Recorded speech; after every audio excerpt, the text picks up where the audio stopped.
Olá pessoal, tudo bem? Como é que vai essa turma aí do primeiro ano de ensino confirmatório? Pois é, nem deu para esquentar direito, né? Vocês tiveram duas aulas, dois encontros, e logo aconteceu esse problema do novo coronavírus e fomos impedidos de se reunir, né? Assim como vocês também não podem ir na escola, também não dá para a gente vir no ensino confirmatório, ok? A gente esperava poder recomeçar agora, por esta época, mas foi prorrogado até o fim de maio.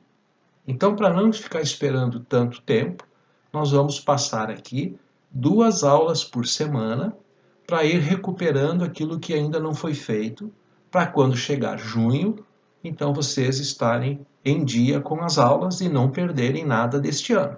Tá legal? Então é muito importante que você, filho, filha, tenha aí consigo todo o material, o livro, a Bíblia, certo? Se precisar escrever alguma coisa, aquele material que você levava lá para a aula com a Giovana e com a Cristiana. Elas mandam um grande abraço para todos vocês, tá bom? Elas, em outro momento, estarão aqui fazendo as aulas também. Por enquanto, eu faço aqui sozinho. É importante que um responsável adulto esteja com você para lhe assessorar em alguma dúvida. Então, o pai, a mãe, ou um tio, uma tia, aquela pessoa adulta com quem você mora, ok? Marque um dia e um horário com essa pessoa para assistirem o vídeo. O vídeo está postado no YouTube, ou você já sabe, e ali você pode entrar em qualquer hora, em qualquer momento. Se precisar, você pode repetir quantas vezes você precisar, tá bom? E se houver alguma dúvida, você vai passar uma mensagem ou, se você não tem WhatsApp, o seu responsável perguntando sobre o que é a dúvida. Não tenha medo de perguntar, porque perguntando a gente aprende muito mais, certo? O meu WhatsApp é o número do meu telefone celular. O código é 47 e o número é 999 62 1582. Tá bom? Então vamos lá para o livro?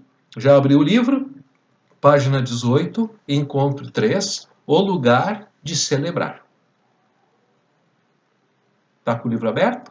Se em algum momento você precisa de mais tempo, basta você dar um pause no vídeo, juntar as coisas que precisa, tá?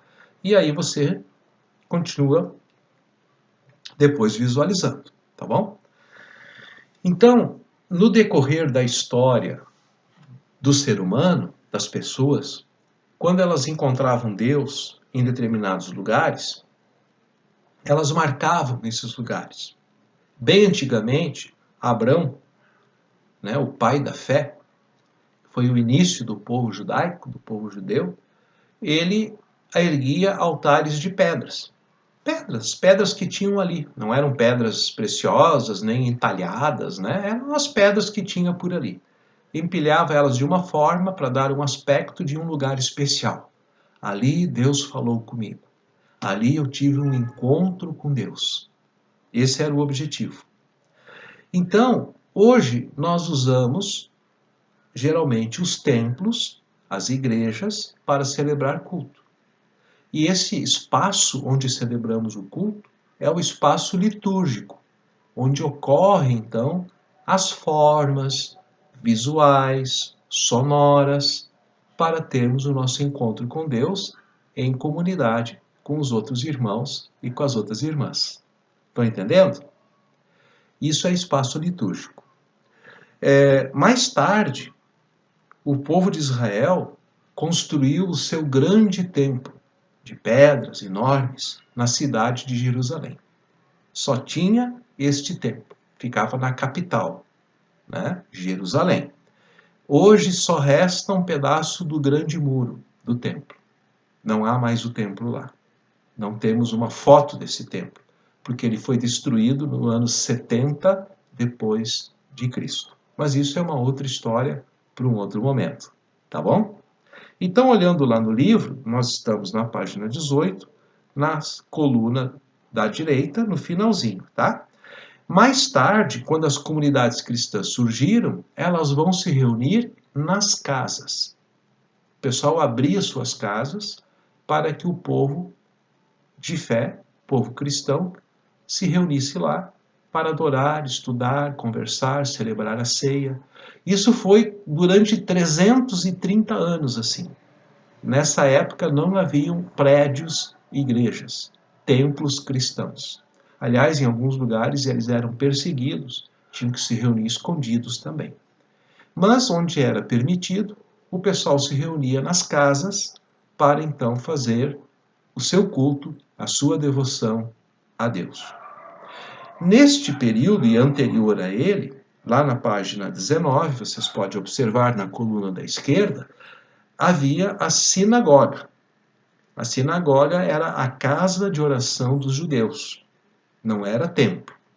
Era um local onde então era lida a Torá. Torá é uma palavra hebraica que significa lei, que são os 5 primeiros livros da Bíblia, como a nossa Bíblia. Então, esses 5 primeiros livros que nós temos, os judeus chamam de Torá. E para eles, esse conjunto de livros é muito importante, certo? Então, lá eles oravam, estudavam, partilhavam a palavra, as crianças eram instruídas no caminho da fé, tipo um ensino confirmatório, certo? Mas só para os meninos, viu? Naquela época as meninas não eram valorizadas como deveriam ser. Então, hoje, né, a maioria das nossas comunidades tem o seu templo, tem a sua igreja, onde então eles celebram o culto no espaço litúrgico. Algumas igrejas, algumas comunidades, as pessoas, né, que se reúnem, além de usarem templos e igrejas, também tem coisas que acontecem nas casas. Às vezes tem estudos bíblicos, tem culto no lar, às vezes tem um grupo de oração, né? Então é feito nas casas das pessoas que assim permitem e querem que seja realizado ali. Então, fazem parte deste preparo para o culto muitas coisas, objetos, símbolos, elementos, cores. E se nós pudéssemos hoje, faríamos um passeio lá na igreja, onde a gente estaria mostrando para vocês um pouco de tudo isso. Mas eu creio que todos vocês já estiveram nos cultos, né? Então vocês vão lembrar de algumas coisas assim. Então tudo isso está lá porque no culto Deus se comunica conosco de uma maneira especial. Na pregação da palavra, pregação é a mensagem que o pastor ou a pessoa que está dirigindo o culto faz. Pregação. Algumas igrejas dizem sermão. A Igreja Católica diz homilia. Nós usamos pregação. Então a palavra é ensinada, pregada, atualizada para os dias de hoje. Também lá acontece, no espaço litúrgico, né, no altar, a celebração de batismos e de Santa Ceia. Tudo isso vocês já viram. Então agora, tentando lembrar como é que é lá na nossa igreja, você já esteve lá, você está sentado no banco, olha para frente, o que que você vê? Provavelmente a primeira coisa que você vê é um altar, esse conjunto todo. E o altar é composto de alguns móveis. Então, seguindo aqui no livro, do lado esquerdo de quem está sentado nos bancos, nós vamos ver que tem um objeto lá, que tem uma pequena bacia de metal, que serve para colocar água, onde são realizados os batismos, quando há necessidade de fazer. Você já reparou isso? Já esteve num culto onde houve batismo? Você foi batizado? Provavelmente alguns de vocês foram batizados ali. Eu batizei alguns de vocês. Você não lembra disso, né? Mas é bem provável que os seus pais lembrem. Ou você pode ter sido batizado em outro lugar, numa outra igreja, né? Não tem problema. O importante é que fomos batizados. Então, o batismo ele é importante, né? Porque lá no batismo Deus declara o seu amor por nós, que Ele quer que nós sejamos seus filhos e suas filhas. E assim, pelo batismo, nós nos tornamos membros do corpo de Cristo, membros da comunidade de fé. Nos tornamos irmãos e irmãs da família da fé. Ah, pastor, mas eu não lembro disso, eu era um bebezinho. Eu também não lembro. Eu também era bebezinho, mas eu sei que isso aconteceu. E isso me basta. Seguindo adiante, né, a pia batismal, que é o nome desse lugar aí, esse é um objeto, né, assim, de madeira. Lá em cima tem, então, aquela bacia de metal, de inox, certo? E a pia batismal, outros chamam de fonte batismal, mas nós preferimos usar pia batismal. Além da pia batismal, do lado direito, você vai ver o lugar onde é feita a pregação. Normalmente é chamado de púlpito. Alguns chamam de estante de leitura. Mas púlpito é o lugar onde é pregada a palavra de Deus. Ali fica o pastor ou a pessoa responsável para trazer a palavra de Deus. Né? Então, a Bíblia é a palavra de Deus. E por ser a palavra de Deus, ela é estudada pelos cristãos, por quem crê em Deus. Então, por isso, vamos ao culto, para ouvir a palavra de Deus. Você pode ler a palavra de Deus, mas isso não é uma pregação. É um estudo, é uma reflexão, é um devocional. Mas quando estamos lá na igreja, nós estamos ouvindo uma pregação. Isso é muito importante. Então, ali na pregação, nós temos uma palavra que nos traz orientação para o nosso viver. Em resumo, seguindo adiante, lá na parte de trás do altar, nós temos uma mesa que nós chamamos de mesa do altar. Para que ela serve? Ela serve em especial para colocarmos ali o material que necessitamos para as celebrações.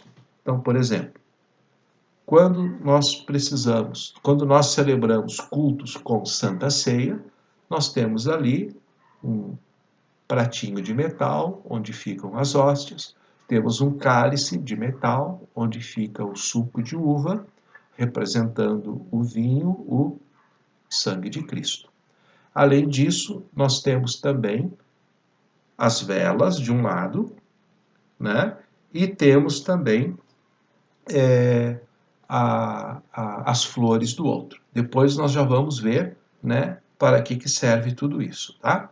Então, o altar tem essa dimensão. O altar e a mesa do altar, o púlpito, a pia batismal, todo esse espaço litúrgico, eles estão ali para nos ensinar alguma coisa.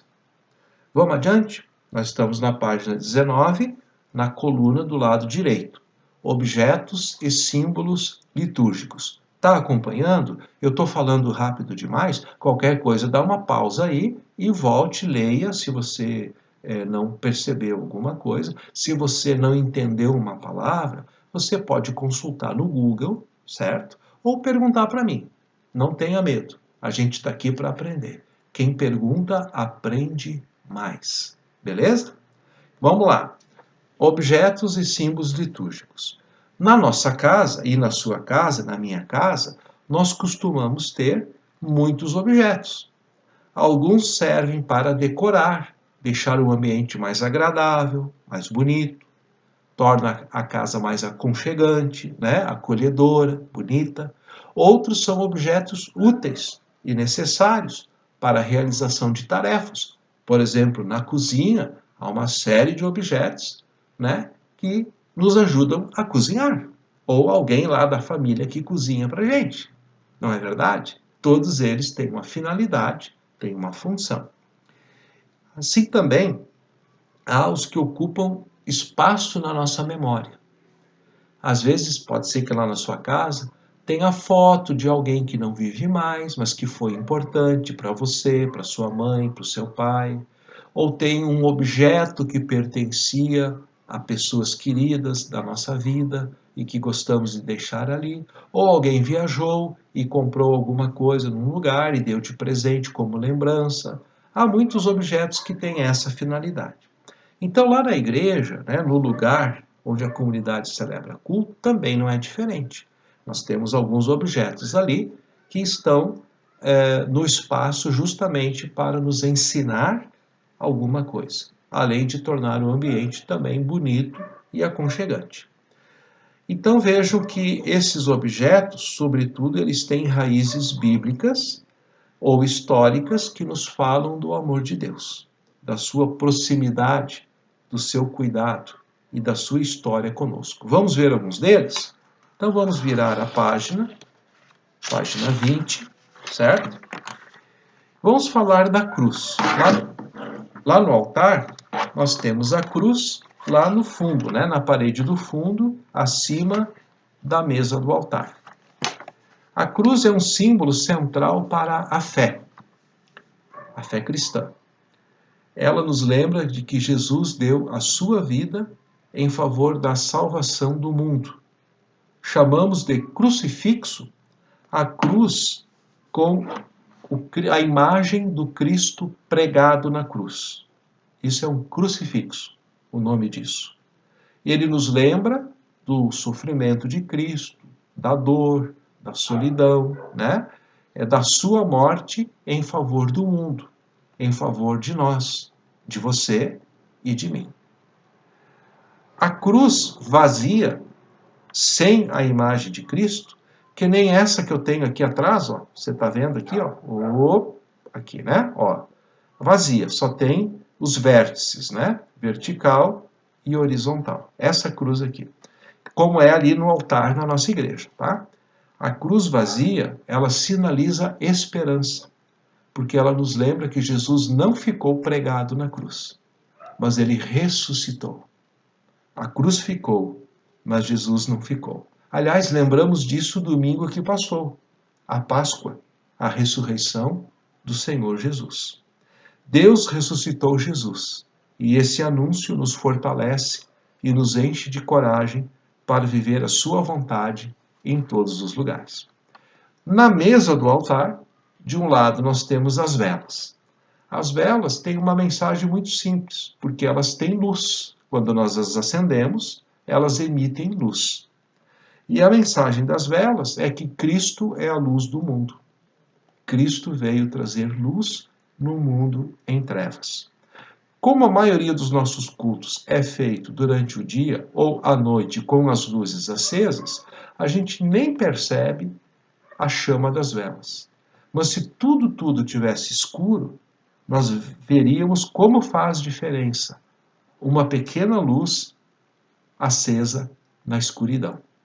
Se um dia já faltou luz na sua casa e vocês usaram velas, vocês provavelmente perceberam isso. Uma vela já ilumina bastante coisa num ambiente totalmente escuro. A vela, quando nós a acendemos, ela vai derretendo, ela vai se consumindo, né? Ela vai se desmanchando porque ela está dando a luz. E essa luz vem ali daquela queima que acontece ali, né? Então ela nos lembra também de que Jesus se dá a nós em sua vida, morte e ressurreição. Quando as velas estão sobre o altar, explica-se que quando é uma vela sozinha, então nós lembramos da presença de Deus. Deus que é Pai, Filho e Espírito Santo. Quando nós temos duas velas, então nós lembramos da palavra de Deus, Antigo e Novo Testamento, as duas partes grandes da Bíblia. Quando temos três velas, então nós lembramos, né, que Deus é a Trindade, Pai, Filho e Espírito Santo. Isso é o simbolismo. Você lembra quantas velas tem lá no nosso altar? Lembra? Será que você sabe? Pensou? Vamos ver se você acertou? Nós temos 3 velas lá na mesa do altar, na nossa igreja, na Unida em Cristo. Parabéns se você acertou. Vamos adiante? As flores. Do outro lado da mesa do altar, sempre temos flores. As flores lembram o quê? A natureza, a criação de Deus, né? Elas também lembram da beleza, da fragilidade da vida. A vida, as flores, se você deixar de um domingo até o outro domingo, no outro domingo elas vão estar mortas. Se forem flores naturais, né? Às vezes as flores que estão lá não são naturais, mas é muito mais bonito e interessante termos flores naturais. Algumas igrejas possuem sinos, nós não temos. Algumas igrejas têm, você já deve ter ouvido isso. Os sinos eram um meio de comunicação, e ainda é em alguns lugares, principalmente mais no interior. Pois conforme as badaladas do sino e o tom das badaladas, se sabe o que significa, o que está acontecendo. Hoje, para nos comunicarmos, nós usamos mensagem, né? Usamos o WhatsApp, por exemplo, Messenger ou outros meios de comunicação. Os sinos muitas vezes anunciavam o início de um culto, ou que estava perto do início, do início de um culto, ou o fim de um culto, ou quando alguém tinha falecido, ou quando tinha uma celebração especial, ou às vezes até as horas do dia, dependendo do lugar, como era feito o costume de se ter os sinos. Lá na mesa, quando temos a ceia do Senhor, a Santa Ceia, nós temos então o cálice com o suco de uva e ao lado o pratinho de metal com as hóstias. O suco de uva nos lembra que é o sangue de Cristo e as hóstias nos lembram, como se fossem pedacinhos de pão, o corpo de Cristo. Em algum momento do culto, nós realizamos a oferta. Em algumas igrejas existe na saída da porta, junto da saída da porta, um objeto parecido com a pia batismal, mas em cima não tem um pratinho com água, não. Tem uma tampa com uma pequena abertura onde as pessoas podem colocar a sua oferta ali. Outros lugares recolhem as ofertas durante o culto, passando, entre aspas, a sacolinha, que na verdade se chama sálvia. E ali nós colocamos a oferta. Mas a oferta tem que ser uma oferta de coração, de gratidão. Não pode ser uma obrigação e, eu vou dar qualquer coisinha para dizer que eu dei. Realmente nós temos que prestar atenção para qual finalidade é a oferta. E na maioria das vezes, a oferta é para apoiar outras frentes de trabalho. Não é para a gente mesmo, não é para a nossa paróquia, mas é para outros lugares. Então, sempre na hora dos avisos, é informado qual é o objetivo da oferta. E aí nós escolhemos. Isso eu acho importante. Isso eu vou apoiar. Isso eu vou ajudar. Hoje eu vou dar tanto, porque eu sei que vai ajudar isso, isso e aquilo. É assim que deveria ser. Em algumas comunidades, nós temos o costume, nós não temos, aqui na Unida em Cristo, mas o pessoal usa uma vela bem comprida, bem grande, que fica ao lado do altar, que é chamado de círio pascal. É uma grande vela que se acende na fogueira da vigília pascal, que é o tempo, né, ali, entre a Sexta-feira Santa e o domingo da Páscoa, tem o sábado, também chamado de sábado de Aleluia. Foi o sábado passado. Nós não temos esse costume na Unida em Cristo, tá? Outra coisa que faz parte da celebração é a roupa que o celebrante usa. Então, ali no livro, na página 20, na coluna da direita, você tem duas fotos. Na de cima, você vai encontrar uma roupa praticamente toda preta, que é o talar. E junto com ele se usa, pendurado junto, né, do pescoço, esse pano branco dividido em duas partes, chamado de peitilho. Esta roupa, somente os pastores é que usam. E é uma roupa simples, ela apenas demonstra que nós estamos ali para pregar a palavra de Deus, para ensinar o caminho da fé. Ela não está ali para um desfile de modas ou uma coisa assim. Esta roupa nós usamos nos cultos, nas celebrações, nas confirmações, nos casamentos, quando vamos também fazer sepultamentos, tá? Isso tudo distingue quem é a pessoa que está ali. A pessoa chega lá, aquele lá é o pastor. Outra roupa que pode ser usada também pelos pastores é a alba, que é essa vestimenta que está abaixo ali no livro.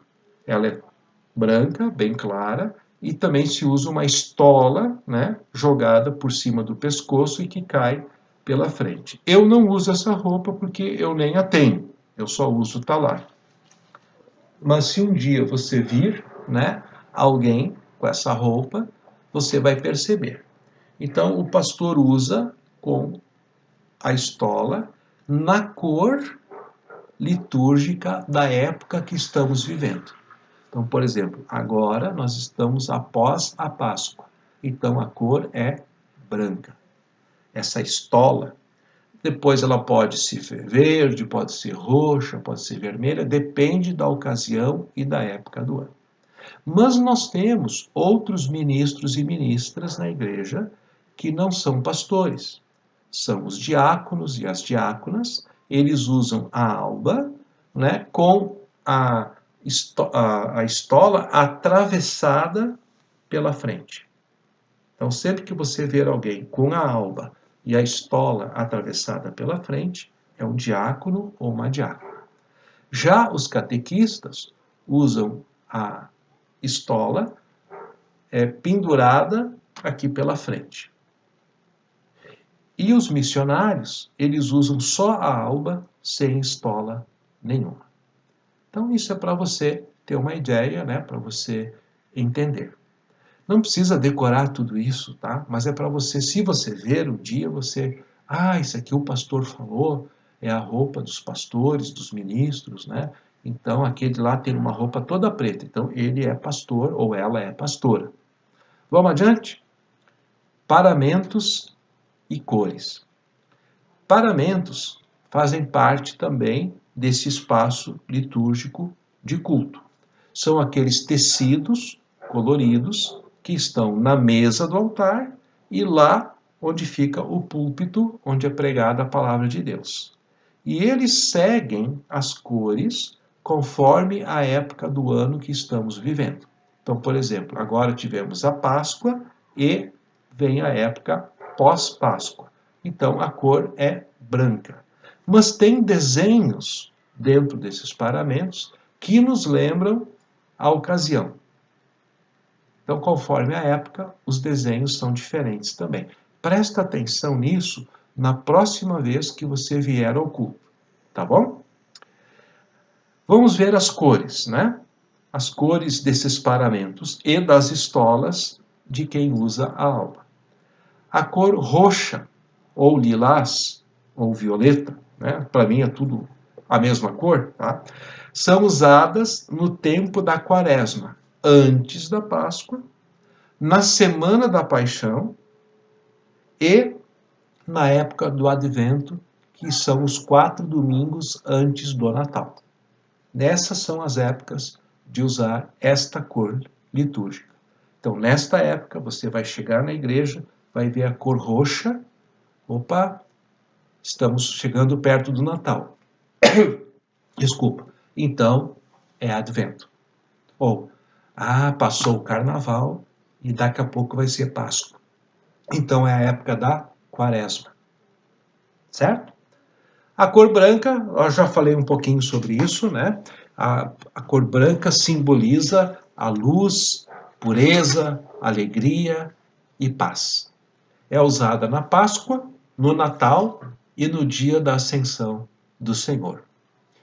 A cor vermelha é a cor usada no dia de Pentecostes, dia do Espírito Santo, e nas celebrações festivas, tipo casamentos, confirmações, aniversário da igreja e assim por diante. Ela simboliza, né, o amor e o sacrifício de Cristo por nós, o sangue de Jesus, né, derramado por nós. É a cor também do Espírito Santo, da coragem, da iniciativa, da criatividade e da ação. A cor verde É usada durante o tempo comum, que inicia com o domingo da Trindade e encerra com o domingo do Cristo Rei. Geralmente, o último ou penúltimo domingo de novembro. Depende um pouco do ano, certo? Depois dali entra Advento, cor roxa ou lilás. Então a cor verde é a cor que? Esperança, cor da vida, da criação, da natureza. Indica que Deus é o criador de tudo e que nossa vida provém dele. E tem a cor preta, que é usada em poucas ocasiões, mas geralmente na Sexta-feira Santa, semelhante, né, ao roxo, está associado à dor, penitência, morte, sofrimento, luto. É o que o preto representa. Tá certo?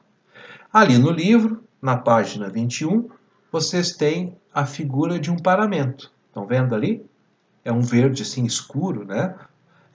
Tem ali uns peixes, uma rede, e tem ali um símbolo, certo?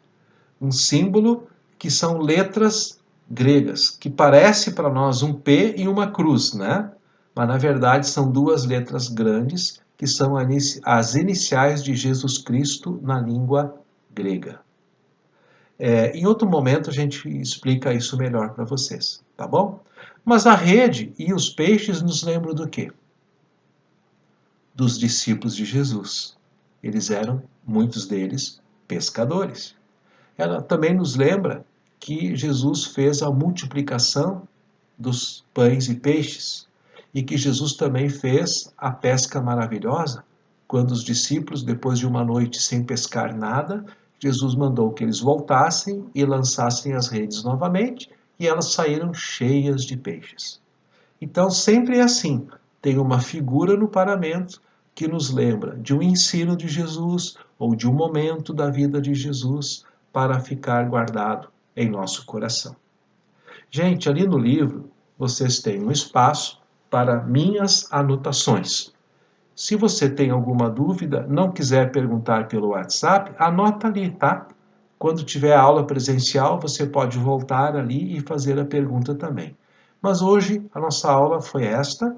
O livro está aí, eu praticamente falei tudo que está no livro. Não há nenhuma atividade prevista que dá para nós fazer aqui pela videoconferência, né? Pelo vídeo, né? Não é uma videoconferência, pelo vídeo. Então eu espero que eu tenha ajudado vocês. Então, cada semana nós vamos enviar 2 aulas, não no mesmo dia, tá? Então, quando for possível, já assista a primeira aula e 2, 3 dias depois, quando vem a segunda aula, faça também. Assim nós vamos recuperando as aulas que a gente não conseguiu fazer na sala de aula, lá no nosso encontro do ensino confirmatório.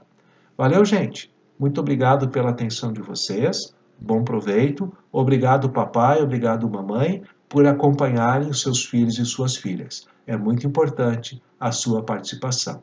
Fiquem bem, fiquem com Deus. Até a próxima aula. Valeu? Tchau, gente!